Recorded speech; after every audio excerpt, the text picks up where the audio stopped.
Good morning. I hope you're having a good Thursday morning. It's almost the weekend. And by the way I'm dressed, can you figure out what the topic is about today? It's about church humor. And have you ever noticed that some of the funniest stuff happens when you're not supposed to laugh, like during a funeral or in church?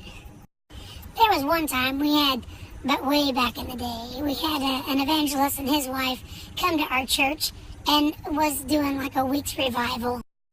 And my dad, which was the pastor, asked Sister Johnson, it was the Johnson family, to sing before her husband preached. So before she proceeds to sing, she gets up and has a testimony. And it goes something like this. She says, I've been serving God a really long time, but I was always afraid to die. There was no comfort in my passing. And I have prayed through and reached the other side, and now there's a comfort in the idea of me dying. I'm not afraid anymore. And if I was called away right now, I would be tickled pink. I would be eager to go to the other side. I'd be so happy. And did I tell you, it was in the middle of a horrible thunderstorm, lightning storm. And our church was an old school building. And this old schoolhouse that was converted into a church had windows like big picture windows all along the back. So when it lightened, everything would light up because we didn't have curtains or blinds. They were just, exposed windows. You could see the outside. So as she's up there witnessing or bragging or whatever about not being afraid to die, a bolt of lightning hit it was right in the church. The power doesn't even flicker. It just goes pitch black, which knocked out all of the lights in the church, the security lights, and the sister witnessing that she was not afraid to die was like,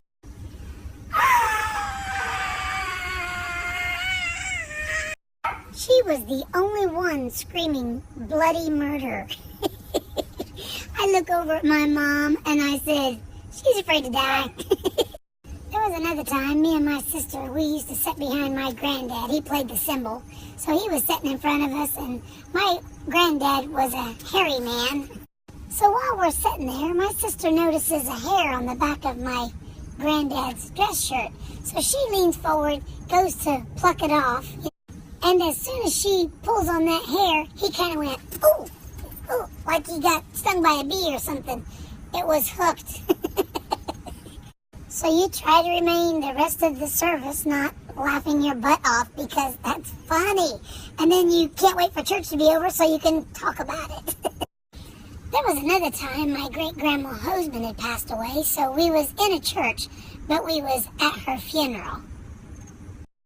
And the guy sitting in front of, it was me and my sister, the guy sitting in front of us needed a haircut. So the hair back here, the extra hair, was really fuzzy. And all of a sudden, we noticed this little spider that was running from the top of his hair down into that fuzzy and then down onto his collar. And we was going to tell him about it. But when we would go to tell him, we was laughing so hard because when it would get down in that little fuzzy, he would start like, eek. And when he would go to scratch, the little spider would either run onto his collar or up into his hair. It was annoying the hell out of him. And it went on, and we couldn't tell him. And you can't smack him because you're in a funeral, and everybody's supposed to be sad, got our head down. And so not only was that hilarious, but you have the piano and the organ up front. It was a mother and daughter. I think they were like 90 and 110. So as they're playing one of the songs in the funeral, one of them turned too many pages, so they was off. They wasn't even on the same notes, on the same part of the song. The sad thing is, they never even noticed it. It was like row your boat in like funeral fashion. And if I'm not mistaken, they must have misturned the page again because I think they ended at the same time. It was like having two different radio stations on. And it's not that you're being disrespectful to the dead. You just can't quit laughing your ass off at the people that's still alive. There was another time. You can't make this stuff up. You know what I'm saying? There was another time. It was testimony service, and my granddad stood up to testify. And the first thing out of my granddad's mouth was, I thank God because me and Jenny got to do something we haven't done in a very long time.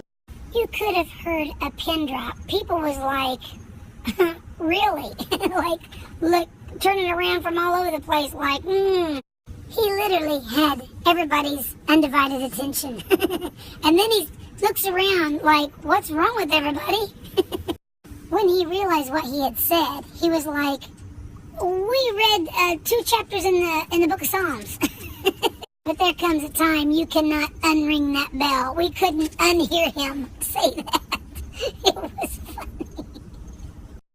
Then there's another time, my Grandma Williams, she always had a adventurous purse, and she always had candy or gum or something in there for her. And Grandma always had either Nips coffee candy, or she had those pink, it tastes like Pepto-Bismol, like chalky, or she had wintergreen Lifesavers. So one day I'm like, Grandma, you got any candy? And she's like, I don't know what all's in there. Just go ahead and just go through my purse and get you something. You know, I was sitting by her. Just get you something. So I start rifling through her purse, and I don't find any coffee candy, and I don't find any of that pink chalky candy. I don't find any certs or any Lifesavers. But I did find a bag of something. I didn't know what it was. It was like a brown, almost looked like, it kind of reminded me of a flat root beer barrel. So I'm like, cool, I'll settle for this. I popped that thing in my mouth. It was not root beer. It was something that tastes like a bug killer or a pesticide or vomit. It was horrible. And I know that you older people, when I say it, you're going to know what I'm talking about. It was called Whorehound Candy. Well, the name alone is disgusting. And then you put that with the taste. And I went ahead and ate it. I just settled for it. And it's not that it's a funny moment. It's just kind of like, I can't believe I'm sitting here and enduring the whole dang thing. I'm going to eat it. It was horrible. And the other bizarre part of it is that people buy this crap on purpose. I mean, you know it tastes like a vomit pill and you're going to buy it. I guess it's that I spent so much time in church. I have story after story. It would probably bore you. There was another funny story I heard one time about a young minister that would go to the nursing home and read the Bible and stuff to shut-ins and older people that couldn't get out and about. So every time he went and read the Bible to this one lady, she always had a bowl of peanuts on her nightstand.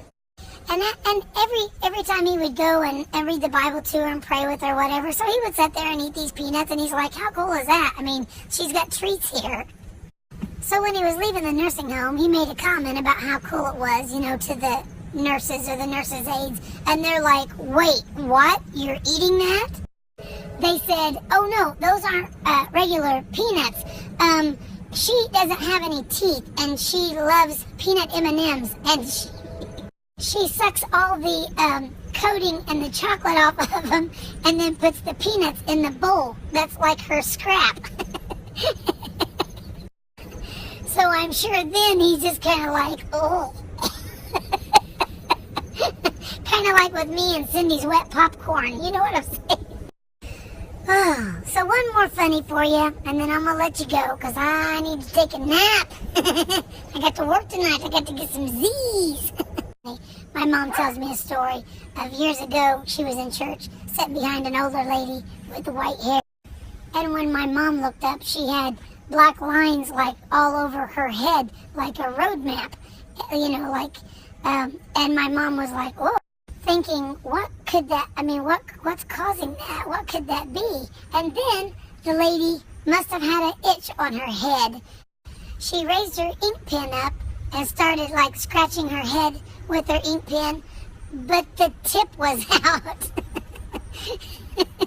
So with every scratch, she was making lines like all over her head. And she was older, she had white hair, and you could see it like a road map.